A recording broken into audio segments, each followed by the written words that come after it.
So we're going to be thinning corn today. Typically when you plant corn, whether you're planting it with a push seeder or whether you're planting it by hand, you don't just plant one seed per hole because sometimes it just doesn't germinate and you leave gaps. I planted 2 or 3 seeds per hole, and not all of them came up, but it was pretty doggone close. I have a lot of 2-fers and 3-fers in here that I need to thin. Now, why do you thin corn? Well, corn is a heavy feeder. I'm planting it pretty close together anyway. I'm about 8 inches apart on these plants and about 8 inches. It's a double row.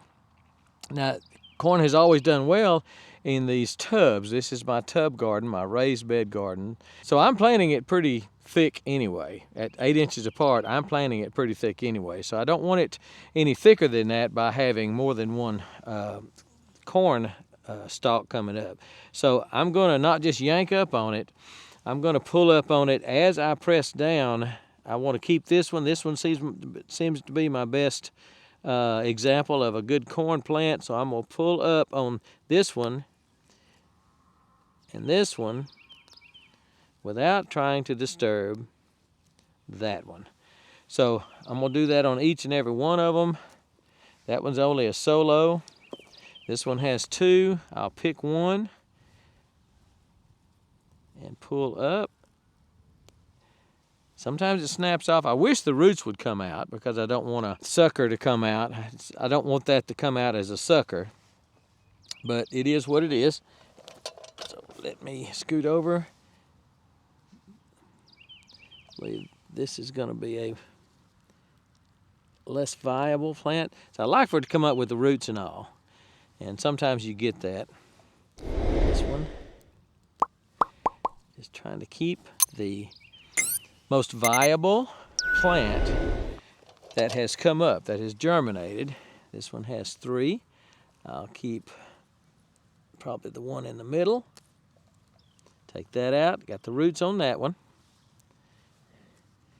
And this one's leaning a little bit. I'm going to go ahead and keep the one in the middle, and even pack it down just in case when I pull it up, I've created an air gap, an air space there by the roots. I don't want the roots to dry out. I don't want there to be an air gap. So when I pull it up, then I'll also pack it down just a little bit, just so I will make sure that I didn't disturb those roots.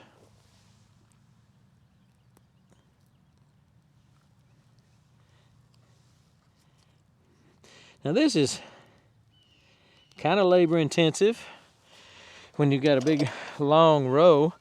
I've got 4 50-foot rows of corn. So, you know, it's going to take a minute, but I think it's going to be worth it to do this and pack it down.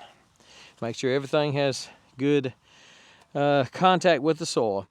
So I'm going to go down and do the entire row like this, but corn needs to be thinned.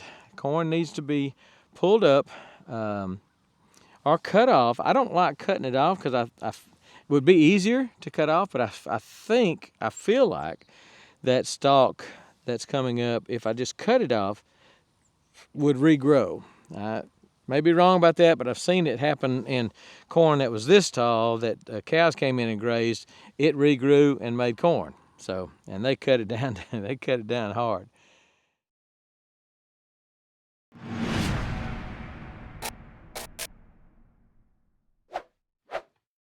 So I got this first row, the 2 rows, the double row on the right. Got those done.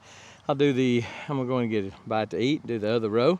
Didn't take long, but about halfway down, you may have noticed, I ditched the stool, and you may not have noticed, but I also stopped pulling them up. It just seemed like it was in this soft compost that these are planted in. Just seemed like it was disturbing the roots of the ones I was wanting to leave. Just seemed like it was disturbing them a little bit too much. So I went and got scissors that I keep on my golf cart and just cut them off. I believe I remember someone telling me when I did this before that that's what they do, is just snip them off. And so we'll see how it goes. If snipping them off does encourage a sucker, hopefully not. and hopefully they'll do just fine. And the next row I'll do just a little bit later, but I'll do it the same way. I'll snip it off, I'm sure, and get it done. And it's about time to fertilize. That will be probably in a few days, and I'll show you that when I get to that. Fertilization is very, very important. I've got the drip laid. Water is very important too, but fertilization on corn especially is extremely important if you want to make any kind of corn, any kind of good corn. So thin your corn to about 1 every 8 inches if you're irrigating and feeding heavily, 12 inches if you're not irrigating and if you're not feeding heavily. Because they need, if they get too close together, they'll eat too much and starve their neighbor out maybe, so we don't want to do that. So 8 inches apart if your irrigation is complete, set up, and ready to go, and 12 inches apart if you're not using irrigation. Again, these are double rows, so I'm a little bit more mindful because they are double rows. I'm more mindful of the nutritional needs of each one of these things. I'm going to fertilize heavy and then keep watering it in with the irrigation. So that's it. Thin your corn, get it done, and you will be glad you did. It's a pain. It's it's a bending over process. I don't like bending over. That's why I started with the stool, but the stool was just dragging me down, slowing me down, and yanked the stool out, just started bending over, which I'm not crazy about bending over, but it didn't kill me. All right, thin your corn. You'll be glad you did. And we're gone.